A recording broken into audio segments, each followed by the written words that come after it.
in my beginning, you know, I just lived such a rich life, you know, a full life, you know, that, you know, my first album came out, I was 26, and I had seen so many things in the street. So my attitude was like, man, I've seen so much, and, you know, I don't have anything to prove. I know who I am. I'm a very self-aware person, you know. So when you're self-aware, even when you're dealing with someone's ego, you know when to allow it to, you allow their ego to live in its own space.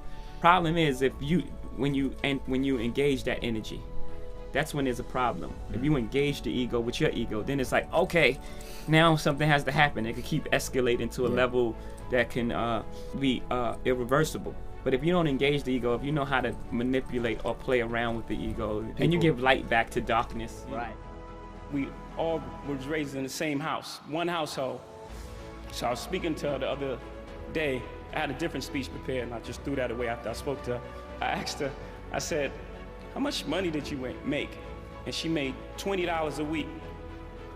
And she said, no, but it was fine. You could do a lot with $20 in those days. And with that sort of attitude, that's where I grew up. That's how I grew up. I grew up believing I could do anything, that I can accomplish anything because of those strong women in my house. And thank you. There's a knowing in being an artist. There's a knowing. You can't guess. You can't think. There's a knowing. You have to know that even if it doesn't work today, tomorrow, there's artists that I play that weren't popular at the time that I play more than I play current artists. Shuggie Otis, I suggest you just go look up Shuggie Otis. He was amazing. And at the time, it wasn't this hugely popular thing, but I think when it all is said and done, we would play that music more than any other music, right? So you have to have this knowing that, okay, it may not work today, it may not work tomorrow, but this is the right thing, and this is what I'm doing, and this is what's feeding me. So that would be the best advice that I can give you. Just believe in what you're doing. And if you don't believe in it, then you're not doing it. You haven't figured out the thing that you do best yet. When you feel it and when you know, no one can tell you. You only have to be right once. And I want to remind everybody, you can say easy for you to say, Gary V, da-da-da. I just want to remind everybody, I only give advice that I ate. From 20 to 32 for 12 years of my life, I worked 7 days a week in a liquor store every day and gave up everything. I worked 15, 16 hours a day, every single day. I did not have one Saturday off in my 20s. None. Biggest day of the week. None. Literally, 99% of the people in this room will take more Saturdays off tomorrow than I took off in my entire 20s. It's just true.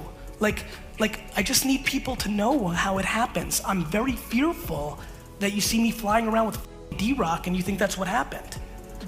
This is just a lot of work. And don't forget, I'm also rogue. I gave up on school right around 4th grade. So I was willing to take D's and F's and let them push me through the system so I could learn how to sell baseball cards and do all my things. So I've been on this for my whole life. And so, I don't know, I think entrepreneurship's in a very weird place where everybody thinks they are one. I think everybody thinks they're an entrepreneur because they write it in their Instagram bio. And I think that that's not gonna work out. I really don't. And I think self-awareness is something we need to talk more about. For so long, we were living in these neighborhoods boxed in, and those neighborhoods were our world. You know, a lot of people from Brooklyn and take a trip to Manhattan. You know, never been in Central Park. It's 20 minutes away, and it's free. It's a free park. Yeah. And, you know, a lot of people have never been in it. You know, our little world was all we knew. We didn't know anything outside of that world. So to look and see people that look like you achieving great things is like, oh, there is more, you know, and it proves self-esteem and it improves upon self-worth. You know, because a lot of choices are made from the position of, you know, my life is not worth much and I'm not, this sort of living is not much. So if I risk my life, you know, what am I really missing? But if you know how valuable human life is, you have more respect for yours and for others. Being the president of a company is a thankless job. So you had better do it for the greater good and not for yourself, because you know, if you have a successful artist, just because they did it. If they fail, it's because you. So it's a no-win situation on a personal level. So you have to just be focused on the greater good. And the greater good is getting, great music out there, however, and really just realizing that not everyone's going to be successful. And I guess that's the biggest lesson I learned. We are spending not enough time listening to our employees, our vendors, and our customers, but the place where you get the disproportionate highest ROI is when you listen to your employees. Retention on the employee level is imperative. Happiness is imperative because it leads to speed. And speed is the competitive advantage that you have against your competitors in your product and service. And when nobody's worried about politics or drama, they can worry about the work.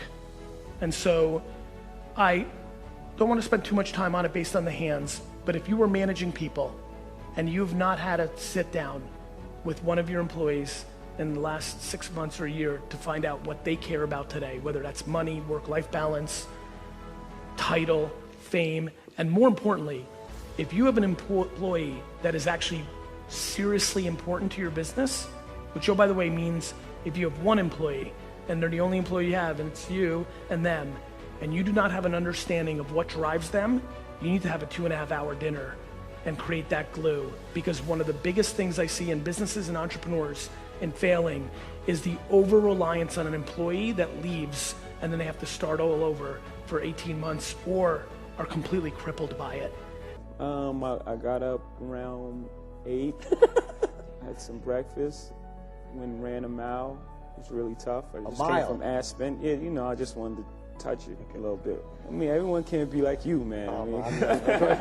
It's gone away. So, ran a mile.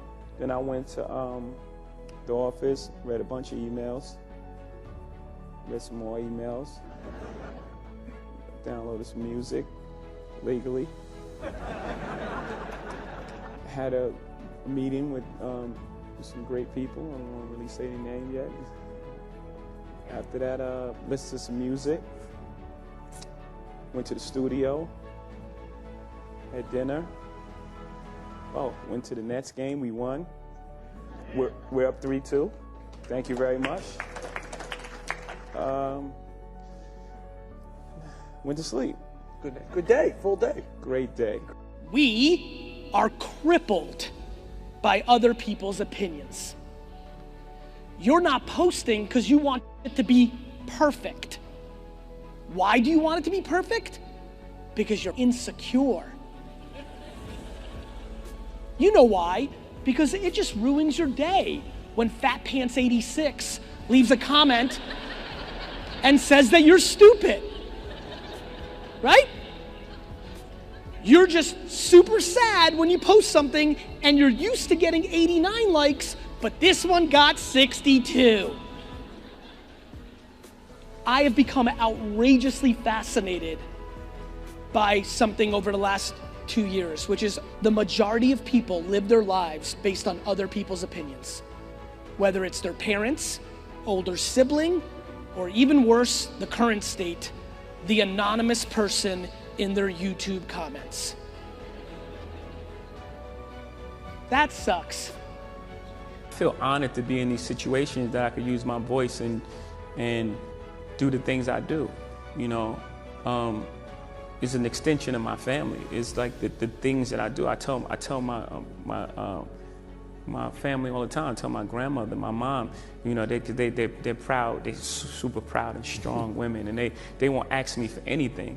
And I say, man, there are times where I don't want to get my picture taken, and I want to eat, and paparazzi like take photos in your face and screaming at you and like taking pictures, and you can't take your kid to the park. And I'm like, those are the sort of things that. The reason why I'm okay with it and why I can cope and live with these things without, much as a complaint, is the things that it allows me to do, the spaces that it affords me, the rooms I'm allowed to go in as myself. I walk in every room as myself.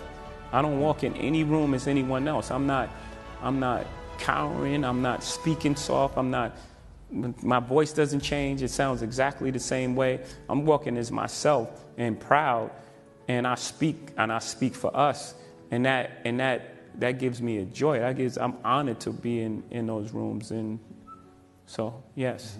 Mm-hmm.